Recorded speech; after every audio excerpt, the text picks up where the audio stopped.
کے بعد قیامت قائم ہوگی جب ساری دنیا چھوٹ جائے گی. اور قیامت کے دن جب علم والوں کا مرتبہ یہ دیکھیں گے تب کہیں گے کہ کاش میں اپنے بیٹے کو ڈی ایم نہیں بناتا، عالم دین بنا دیا ہوتا. یہ تو قیامت کے دن احساس سب کو ہوگا، لیکن احساس ہونے سے کیا ہوگا؟ دنیا میں عمل ہے، وہاں صرف بدلہ ہے. وہاں احساس، دنیا میں احساس ہو جائے یا عمل کرنے کا ٹائم ہے، مگر قیامت کے دن احساس ہوگا تو کیا ہوگا؟ اعلیٰ حضرت نے کتنی پیاری بات کی، آج لے ان کی پناہ، آج مدد مانگ ان سے، پھر نہ مانیں گے قیامت میں اگر مان گیا. قیامت کے دن اگر تم مان بھی گئے تو وہاں ماننے سے کیا ہوگا؟ قیامت کے دن تو سارے کفار و مشرکین جب مسلمانوں کا انعام دیکھیں گے سب کہیں گے کہ کاش میں ایمان لے آیا ہوتا، کاش میں کلمہ پڑھ لیا ہوتا، کاش میں مسلمانوں کو برا نہیں کہتا. سب کا انجام وہی ہوگا. دنیا میں یہ کفار و مشرکین آج ڈھیر اور دلیر ہو گئے ہیں تمہاری بدعملی کی وجہ سے. یہ کافر بول رہے ہیں کہ کوئی قیامت کا دن نہیں ہوگا. قیامت کے دن وشواس کرنے والے جان لیں کہ قیامت نہیں قائم ہوگی. یہ خبیث، یہ مردود، جس دن وہ مرے گا 2-4-10 دن کے بعد، 2-4-10 سال کے بعد، جب ان کے گھر والے آگ میں جلا جلا کے ٹھوک ٹھوک کر کے اس کے پورے بدن کو کوئلہ بنا کے راکھ کر دیں گے، یہ ان سے کہے کہ بدتمیز، یہ بتا اور قیامت کیا ہے؟ بڑی قیامت تو وہاں قائم ہوگی جب تمہارے سڑے ہوئے بدن میں جان ڈال کے دوبارہ تم کو زندہ کر کے حساب لیا جائے گا. وہ تو بڑی قیامت ہوگی. اور یہ بھی قیامت سے کم نہیں ہے کہ تم حالت کفر میں مرے اور تمہارے بدن میں آگ لگا دی گئی اور تم کو مار مار کے تیرے جسم کو کوئلہ بنا دیا گیا. یہ کوئلہ بننے والا، یہ بسڑنے والا یہ کہتا ہے کوئی قیامت قائم نہیں ہوگی. تمہارے عقیدے کا مذاق اڑایا جا رہا ہے اور تم ہو اسی کفار و مشرکین کے پیچھے پڑے ہوئے. اسی کافروں کی طرح تیرا بیٹا بال رکھ رہا ہے، انہی کافروں کی بیٹیوں کی طرح تمہاری بیٹیاں جینس ٹی شرٹ پہن رہی ہیں، انہی کافروں کے مال کمانے کی طرح تمہارے سماج میں مال کمانے کا ہوڑ لگا ہوا ہے. شادی بیاہ میں صاحب ڈانس ہے، ناچ گانا ہے، اور صاحب کافروں کی طرح جہیز کا مطالبہ ہے. انہی کافروں کی طرح یہ بتا دیجئے کہ یہ جو آج قیامت کا مذاق اڑا رہا ہے، ہمارے پیغمبر اعظم کا مذاق اڑا رہا ہے، قرآن کا مذاق اڑا رہا ہے، مدرسے کا مذاق اڑا رہا ہے، تمہاری نگاہوں کے سامنے یہ تمہاری قرآن کا مذاق اڑا رہا ہے. یہ کبھی خیرت نہیں چاہتی کہ ماہر کیا ہو گیا مجھ سے کہ میرے سامنے مسجدوں کا مذاق، قرآن کا مذاق، قیامت کا مذاق اڑایا جا رہا ہے. آپ کو حدیث سناتا ہوں، ذرا غور سے سنیے گا. اس حدیث سے بات میں کیا کہا گیا؟ جس کے لیے ہم بے چین ہیں وہ چیز کی ہے، اس کی حیثیت کیا ہے؟ حضور نے کہا اللہ کی قسم. حضور کو قسم کھانے کی کوئی ضرورت نہیں تھی. حضور نے کہا اللہ ہے، ہم نے مان لیا. حضور نے کہا یہ قرآن ہے، ہم نے مان لیا. حضور نے کہا کہ قیامت قائم ہوگی، ہم نے مان لیا. پھر حضور کو قسم کھانے کی کیا ضرورت ہے؟ مگر چونکہ ہمارے لیے بات امپورٹنٹ ہے، اس لیے ہم کو سمجھانے کے لیے حضور نے قسم کھائی. ورنہ حضور سارے سچوں کے سردار ہیں، اس سچوں کے سردار کو قسم کھانے کی کیا ضرورت ہے؟ آقا فرماتے ہیں واللہ والدنیا فی الآخرہ الا مثل ما یجعل احدکم اصبعہ ھذہ فی الیم فلینظر بما ترجع. اے مسلمان، اپنے گھر میں سنیما کا ماحول چھوڑ دے. اپنے گھر میں واٹس ایپ پہ جو ہمارے آوارہ بچے کبھی دالان میں اسکول پہ کبھی اس جگہ بیٹھ کے جو واٹس ایپ میں PUBG گیم کھیلتے ہیں اور صاحب فری فائر کھیلتے ہیں، ان بچوں کو بتا دیں کہ تمہارا پیدا ہونے کا مقصد یہ نہیں ہے. تم نے کافروں کی پیروی کی، اس لیے کافر تجھے کاٹ رہا ہے، اس لیے کافر تجھے طرح طرح سے تنگ کر رہا ہے. کبھی SIR کے نام پہ، کبھی صاحب فلاں کے نام پہ، کبھی فلاں کے نام پہ. یعنی میری زمین، میرا پیدائشی وطن، مجھ کو بے گھر کرنے کی سازشیں رچی جا رہی ہیں. چاہے کچھ بھی ہو، یہ میری بدعملی کی سزا ہے. میں نے کافروں کی طرح سمجھ لیا کہ ہم کو ہمیشہ دنیا میں رہنا. میں نے سمجھ لیا کہ جس کے پاس مال ہے اسی کو عزت ملے گی. نمازی روزے دار حج و زکات کرنے سے کیا ہوگا؟ مال کمائیے تب دنیا سیلوٹ ٹھوکے گی. یہ گندی فکر کافروں کی طرف میرے دماغ میں آ گئی. تو اللہ جو ہمیں غریبی میں جو عزت دیا تھا، بے سہارگی کے عالم میں جو دنیا کی سلطنت دی تھی، جو کافروں کے دل میں میری ہیبت ڈال دی تھی، وہ ہیبت کو ختم کر دیا. حضور نے کیا کہا؟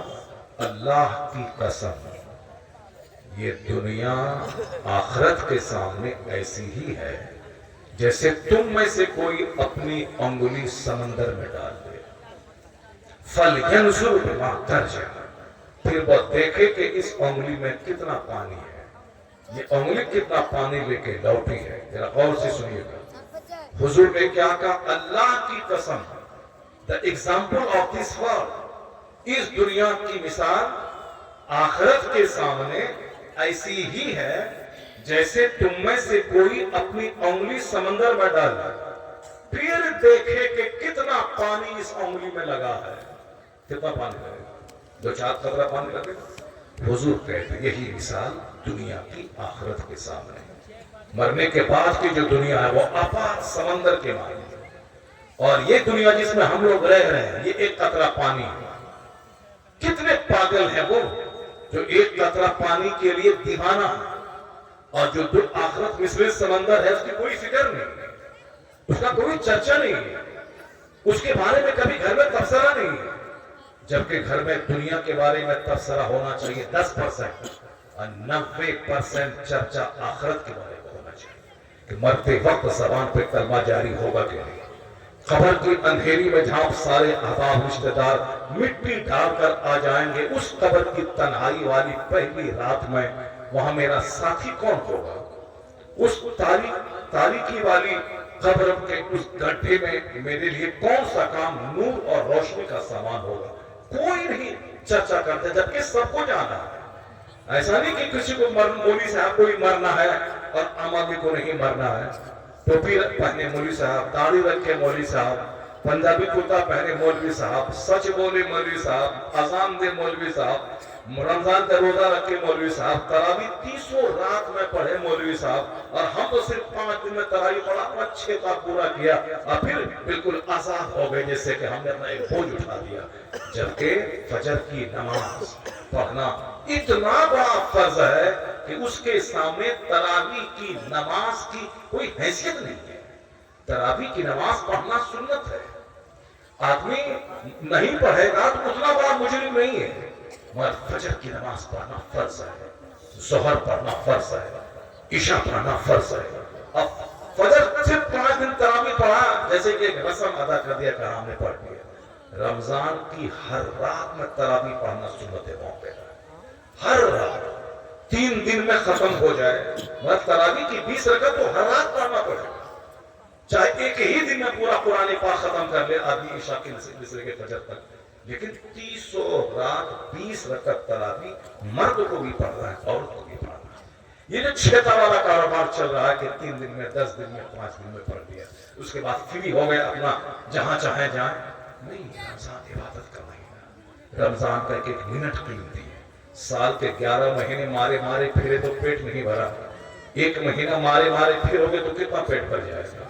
اور جو روزی دینے والا اللہ ہے اس کی خاص عبادت کا موسم ہے رمضان۔ رمضان میں کم سے کم بندہ تراویح میں ایک ختم سنے، اس کے علاوہ 2-3 ختم قرآن اور الگ سے کرے۔ قرآن پاک کے نزول کی سالگرہ کا مہینہ ہے رمضان۔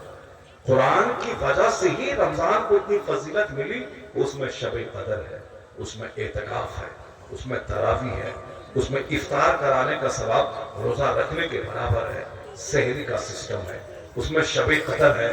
پورا رمضان میں نیکی اتنی بڑھ جاتی ہے کہ نفل فرض کے برابر ہو جاتا ہے، فرض 70 گنا زیادہ وزنی ہو جاتا ہے۔ رمضان روزہ ایک ڈھال ہے جو بندے کو گناہوں سے بچاتا ہے۔ رمضان کے مہینے میں دوزخ کے سارے دروازے بند ہو جاتے ہیں، جنت کے سارے دروازے کھل جاتے ہیں۔ رمضان کے مہینے میں آدمی بات کم کرے، غیبت کرنا چھوڑ دے، چغلخوری کرنا چھوڑ دے، دوسروں سے ملے گا تو تیسرے کی غیبت ہوگی ہے مولوی صاحب، تو اس طرح ملنا چھوڑ دے، لوگوں سے باتیں کرنا بند کر دے، موبائل کا استعمال کم کرے، ٹیلی ویژن کو بند کر دے، ایک مہینہ کمپلیٹ بندہ جنتی بن کے گزارے، تاکہ اس کی برکتیں سال کے 11 مہینے اللہ بندہ کو عطا فرما دے۔ اب رمضان کے بارے میں جاپان کا ایک گولڈ میڈلسٹ کہتا ہے کہ مسلمانوں میں کینسر کم ہے دوسری قوم کے مقابلے، یہودیوں کے مقابلے میں مسلمانوں میں پیٹ کا کینسر کم ہے۔